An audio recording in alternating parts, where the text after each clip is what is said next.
जय श्री राम। मैं issue Harwani Hanumangarh town Rajasthan से रोज गंगा दर्शन लाइव आपको मैं दिखाता हूं तथा पंचांग बताता हूं। आज का शुभ पंचांग श्रावण मासे शुक्ल पक्षे चतुर्दशी रविवार विक्रम संवत 2081 तद अनुसार 18 अगस्त 2024। आज चतुर्दशी रात्रि को लगभग 3 बजे तक की है, तत्पश्चात पूर्णिमा। आज का विशेष दिन भद्रा रवि योग सर्वार्थ सिद्धि योग। राखी का शुभ मुहूर्त कल दोपहर को 1:30 से लेकर शाम को 6:55 तक रहेगा। सुबह इससे पहले भद्रा रहेगी और 6:55 के बाद पंचक लग जाएंगे।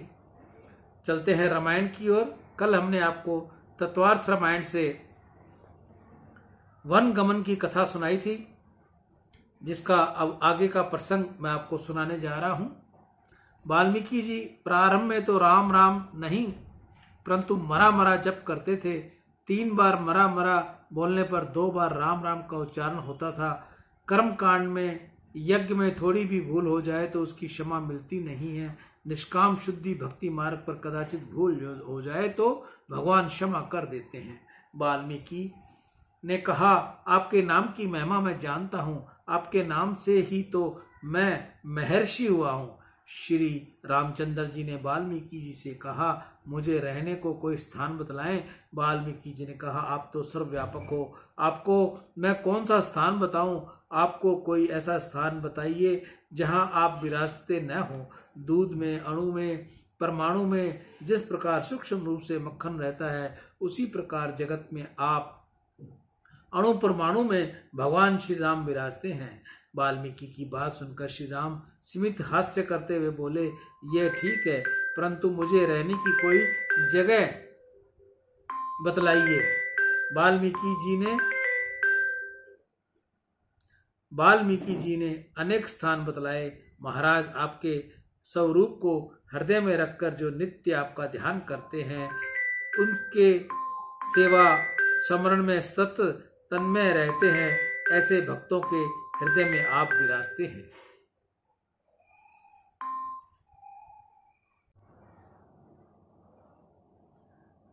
जिनके हृदय में छल नहीं, कपट नहीं, दंभ नहीं, ऐसा वैष्णव के हृदय में आप सीता जी सहित विराजिए। ऐसे अनेक स्थान बतलाने के बाद वाल्मीकि जी ने कहा, अवतार लीला के लिए पास ही में चित्रकूट में ही विराजिए। वाल्मीकि जी ने आज्ञा की, श्री राम लक्ष्मण जानकी चित्रकूट में पधारे। चित्रकूट में मंदाकिनी गंगा के किनारे पणिकुटी बनाई। इस दिव्य आश्रम में श्री राम लक्ष्मण जी और जानकी जी विराजने लगे। श्री राम लक्ष्मण जानकी पधारे, यह खबर मिलते ही आसपास के कोल भील भी दौड़ते हुए आए, बारंबार दर्शन वंदन करने आने लगे। कोल भील का जीवन सुधर गया। वे कहते हैं कि हमारा भाग्य उदय हो गया। श्री राम हमारा उद्धार करने के लिए वन में आए हैं। श्री राम का दर्शन करने के बाद अब हमारी चोरी करने की इच्छा होती नहीं, मदरापान करने की इच्छा होती नहीं।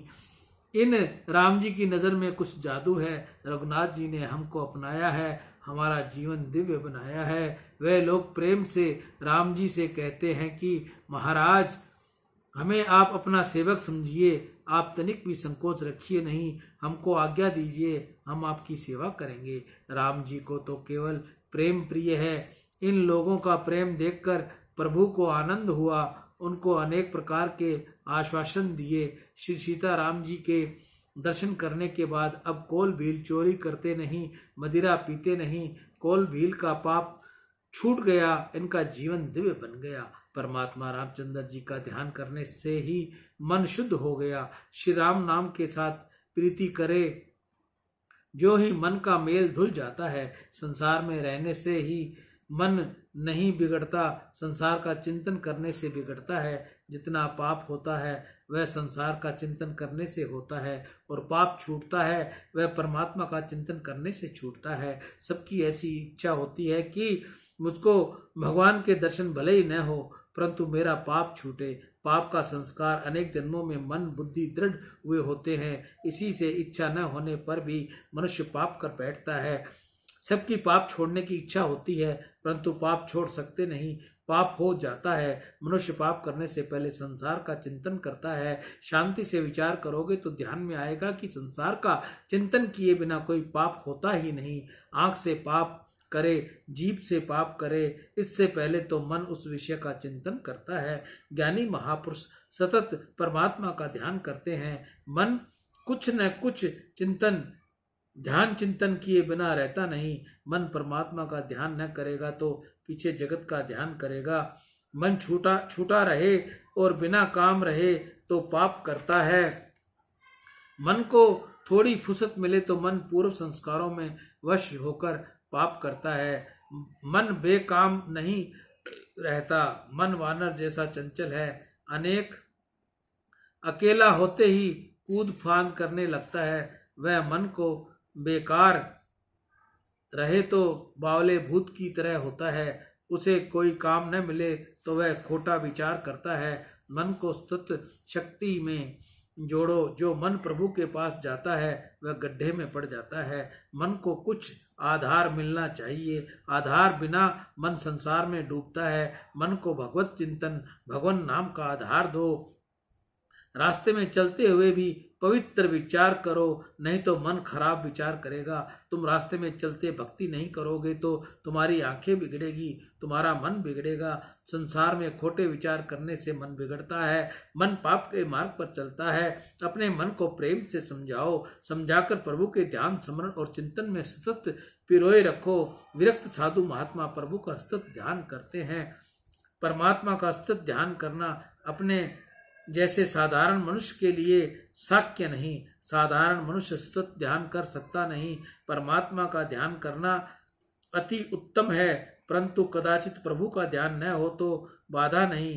परंतु बहुत सावधान रहना कि तुम्हारा मन मनुष्य का ध्यान करे तो शरीर का चिंतन न करे। शरीर का चिंतन होगा तो मन बिगड़ेगा। किसी स्त्री शरीर अथवा पुरुष शरीर का चिंतन करने से मन बिगड़ता है। ईश्वर का ध्यान न हो तो बाधा नहीं, परंतु इस शरीर का ध्यान न करो। शरीर का ध्यान छूटेगा तो पाप छूट जाएगा। मानव शरीर चिंतित करने लायक नहीं है, परंतु बहुत ठीक नहीं है। इस शरीर के अंदर शुद्ध चेतन आत्मा है, इस कारण यह शरीर ठीक लगता है। शरीर में से आत्मा बाहर निकल जाए, उसके पश्चात लोग शरीर को घर में रखते नहीं, निकाल देते हैं और उतावली करते हैं। इस अनुभव से सिद्ध होता है कि शरीर में कोई ठीक वस्तु है, वह अलग है, और उसके बाहर निकल जाने पर इस शरीर को कुछ कीमत नहीं। शरीर का ध्यान करने से ही मन बिगड़ता है। कथा सुनते हो, बने तो तुम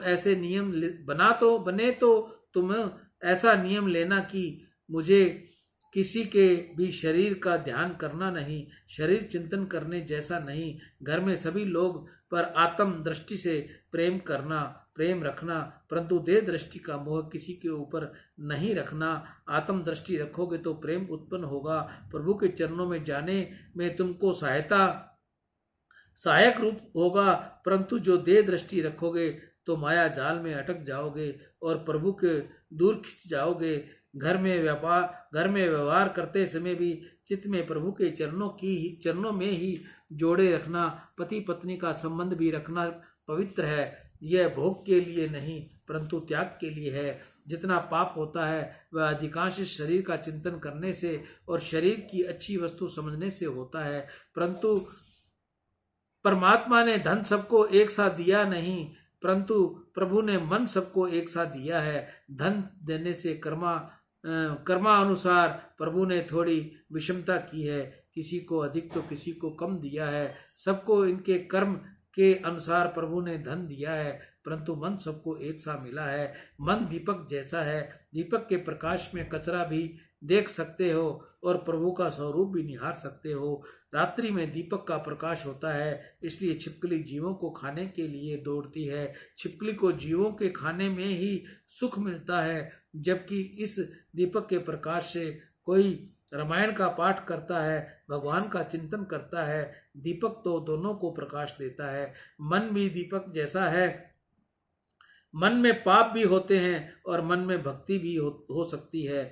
पानी में कीचड़ होती है उस पानी से ही कीचड़ धोई भी जाती है। इस समय इस मन से तुम क्या करते हो, पाप अथवा भक्ति? अपने मन के तुम ही गुरु हो, तुम्हारा कोई तुम्हारे मन का गुरु हो सकता नहीं। मन दूसरे को दिखता नहीं, तुम्हारा मन तुमको ही दिखता है। कोई मनुष्य तन से पाप करता है तो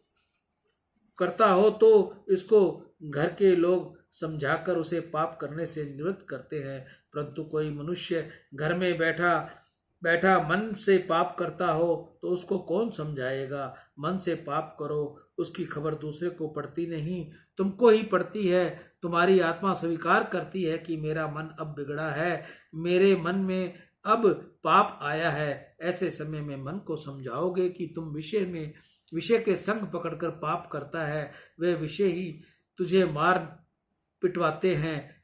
अपने मन को यदि तुम ही नहीं समझाओगे तो दूसरा कौन समझाएगा? मन के ऊपर बलात्कार न करो, परंतु उसे समझाकर वश में रखो। मन को समझाकर कहोगे कि जहर तो खाए जाने पर ही मरता है, जबकि संसार के विषय का तो केवल विचार कर लेने से ही अधोगति हो जाती है।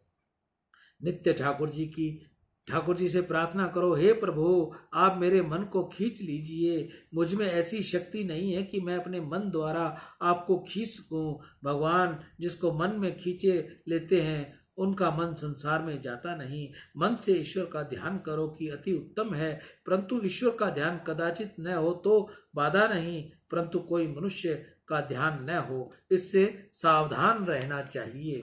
सत्काम का ध्यान करने से काम वासना बढ़ती है और निष्काम का ध्यान करने से निष्कामता आती है। पाप का मूल चित्त है, उसमें रघुनाथ जी आए तो चित्त विशुद्ध बनता है। आचार्यों ने अंतःकरण के 4 वेद माने हैं, मन बुद्धि चित्त और अहंकार। तत्व से विचार करने से 4 नहीं, एक ही अंतःकरण है। अंतःकरण जब किसी विषय का निश्चय करता है तब अंतःकरण की बुद्धि कहते हैं कि अंतःकरण में जब भी जाता है तब उसको अहंकार कहते हैं, और अंतःकरण में जब परमात्मा का चिंतन करता है तब उसको चित्त कहते हैं। चित्त ही चित्रकूट है। परमात्मा का चिंतन करने से अंतःकरण ही चित्त बनाता है। प्रभु की मूर्ति का चिंतन करो। मंदिर में ठाकुर जी के दर्शन किए पीछे मंदिर के द्वार पर बैठने का एक नियम है। कितने ही लोग तो ऐसा समझते हैं कि जय जय जय बोलते बोलते जाइए और दर्शन करिए, इससे थोड़ा थकान हो तो मंदिर के द्वार पर आराम के लिए थोड़ा बैठना है। कितने ही लोग संसार भर की बातें मंदिर को आंगन में बैठाकर करते हैं। मंदिर का आंगन क्या आराम के लिए बैठने को है क्या जगत की बातें करते करते बैठने के लिए है? अरे मंदिर में प्रभु का स्वरूप का तुमको दर्शन किया है, उस स्वरूप का चिंतन करने के लिए मंदिर का आंगन बैठने को है, जिससे परमात्मा के वस्त्र आभूषण के श्रृंगार के साथ जिस मंगल में स्वरूप का दर्शन तुमको आज हुआ, वह स्वरूप आने वाले कल को फिर दर्शन करने जाओगे, तब तक आंख में और मन में से खिसक के नहीं वह स्वरूप तुमको सतत दिखता रहे। बहुतों से दर्शन करने के बाद पूछो कि आज ठाकुर जी का क्या श्रृंगार किया था,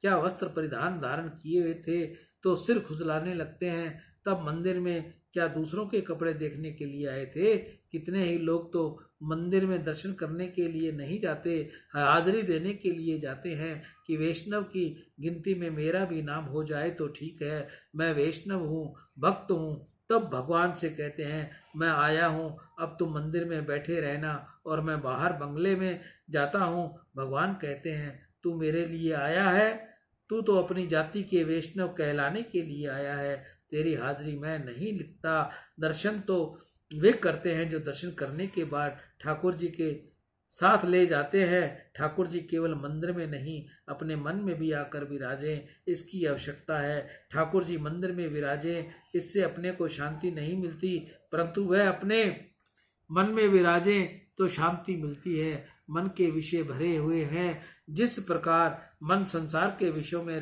रखते हो, उसी प्रकार मन भगवान को रखोगे तो जीवन कर्तार्थ हो जाएगा। मन से परमात्मा का स्मरण करो, मन से ठाकुर की सानिध्य का सतत अनुभव करो, मन से ठाकुर जी के साथ रहो। इसलिए ठाकुर जी का दर्शन करो, उस समय प्रभु के मंगलमय स्वरूप को आंखों के मार्ग द्वारा अंदर उतारो। फिर मंदिर के आंगन में बैठकर उसका थोड़ा चिंतन करो। ऐसा करने से अंतःकरण चित्त बन जाएगा और उसी चित्त से रूपी चित्रकूट में सीताराम जी विराजे हैं। चित्रकूट अति दिव्य भूमि है। संतों के दर्शन चित्रकूट में होते हैं। चित्रकूट में अत्रि ऋषि का आश्रम है। अत्रि ऋषि के आश्रम में से ही मंदाकिनी गंगा प्रकट हुई है। अत्रि ऋषि का नित्य गंगा स्नान का नियम था। अत्रि ऋषि की वृद्ध अवस्था हुई तब नित्य गंगा स्नान करने के लिए चलकर जाने में उनको कठिनाई होने लगी। तब उनकी पत्नी अनसुईया ने गंगा माँ से प्रार्थना की कि हे गंगा माँ, मेरे पति अब वृद्ध हो गए हैं, गंगा स्नान का इनका नित्य का नियम है, इसलिए हे माँ तुम मेरे आश्रम में पधारो। अनसुईया की प्रार्थना से साक्षात मंदाकिनी गंगा जी अत्रि ऋषि के आश्रम में प्रकट हो गई। मंदाकिनी गंगा चित्रकूट में है, अति दिव्य है। चित्रकूट में श्री तुलसीदास महाराज जी को सीताराम जी के दर्शन हुए थे, परंतु तुलसीदास जी ने राम जी को पहचान नहीं सके। उस समय हनुमान जी महाराज ने तोता बनकर यह दोहा बोला था, चित्रकूट के घाट पर भई संतन की भीड़, तुलसीदास चंदन जिसे तिलक देत रघुवीर। चित्रकूट अति दिव्य भूमि है। श्री रघुनाथ जी वहां विराजे हैं। तुम अपने चित्त को चित्रकूट जैसा पवित्र बनाओ। वे तुम्हारे हृदय में ही श्री सीताराम जी विराजे हैं। श्री सीताराम जी पराभक्ति स्वरूपा है। लक्ष्मण जी वैराग्य के रूप स्वरूप हैं। वैराग्य से ही भक्ति दृढ़ होती है। संसार के विषयों में वैराग्य न हो तो भक्ति छिन्न भिन्न हो जाती है। श्री सीता जी के साथ भगवान चित्रकूट में विराजे हुए हैं। बड़े बड़े ऋषि श्री रामचंद्र जी के दर्शन करने के लिए आने लगे। चित्रकूट में श्री राम जी रोज नेमापूर्वक मंदाकिनी गंगा में स्नान करते, श्री सूर्य नारायण को अर्घ्य दान करते और भगवान शंकर की पूजा करते थे।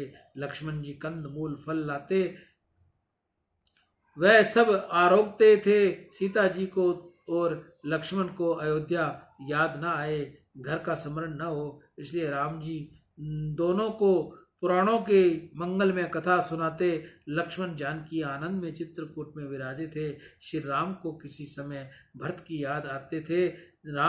जगत राम नाम का जप करता है, जगत श्री राम जी का स्मरण करता है, पर चित्रकूट में विराजे हुए श्री राम भरत को याद करते हैं। भरत सरिस को राम सनेही, जग जपु राम राम जपु जेही। तुम्हारी भक्ति सच्ची कब ठाकुर जी तुमको याद करे, जब तब किसी ऐसी रीति से भगवान की सेवा स्मरण करो कि किसी दिव्य भगवान तुमको याद करें। जीव ईश्वर का स्मरण करे तो साधारण भक्ति, परंतु जीव का स्मरण ईश्वर को हो तो भक्ति सच्ची है। जीव तो दुखी है, इसलिए वह जगत को भूलकर आनंद प्राप्त करने के लिए परमात्मा का स्मरण करता है। इसको ऐसा लगता है कि मैं जगत को भूल जाऊं और भगवान का स्मरण करूं तो मुझको शांति मिलेगी, आनंद मिलेगा। लोग गांव के बाहर बगीचे में जाकर बैठते हैं, वहां भी जगत को भूलने के लिए ही बैठते हैं। जब तक जगत का स्मरण है तब तक दुख है। संसार का स्मरण विस्मरण हुए पीछे ही सुख मिलता है, इसलिए जीव ईश्वर का स्मरण करता है, इसमें क्या आश्चर्य है। परंतु आनंद स्वरूप ईश्वर जीव का स्मरण करे तो जीव की भक्ति कैसी होगी। भक्ति ऐसी करो, प्रभु के साथ प्रेम इस रीति से करो कि भगवान को तुम्हारे स्मरण हो, भगवान तुमको याद करे। श्री कृष्ण भगवान सवधाम पधारे, तब उन्होंने विदुर जी को 3 बार याद किया था। भगवान जिसको अपना कहकर अपनाए उसका बेड़ा पार है। परमात्मा किसी जीव से जल्दी नहीं करते कि तू मेरा है। ठाकुर जी परीक्षा करेंगे और उसके बाद कहेंगे तू मेरा है। जीव मंदिर में जाकर भगवान से कहता है कि अपना सब तुमको अर्पण करता हूँ, मैं तुम्हारा हूँ। पीछे घर में जाकर बच्ची की माँ से कहता है कि मैं तेरा हूँ। भगवान कहते हैं बेटा तेरा सर्वस्व क्या है वह मैं जानता हूँ। मंदिर में जो भगवान का था वह घर में आने के बाद बच्ची की माँ का हो गया। जगत में जब तक इस जीव किसी दूसरे का होकर रहता है तब तक वह भगवान का हो सकता नहीं। जो परमात्मा के सिवाय अन्य किसी का भी नहीं, उसको ही परमात्मा अपनाते हैं। सियावर राम जय जय राम, मेरे प्रभु राम जय जय राम। जय मंगल भवन अमंगल हारी, नरवउ सुदशरथ अजर बिहारी। दीन दयाल वृद्ध संभारी, हरहु नाथ मम संकट भारी। आज कथा का यह अध्याय वन गमन यहीं पूरा हुआ। कल 41वां अध्याय 41 दशरथ महाराज का प्राण त्याग, इसका हम आपको कथा सुनाएंगे। तब तक के लिए आज्ञा दीजिए। मैं ईशु हरवानी हनुमानगढ़ टाउन राजस्थान से रोज आपको गंगा दर्शन लाइव दिखाता हूं। एक बार पुनः फिर बता देता हूं, कल दोपहर 1:30 से शाम को 6:55 तक राखी का शुभ मुहूर्त है। राम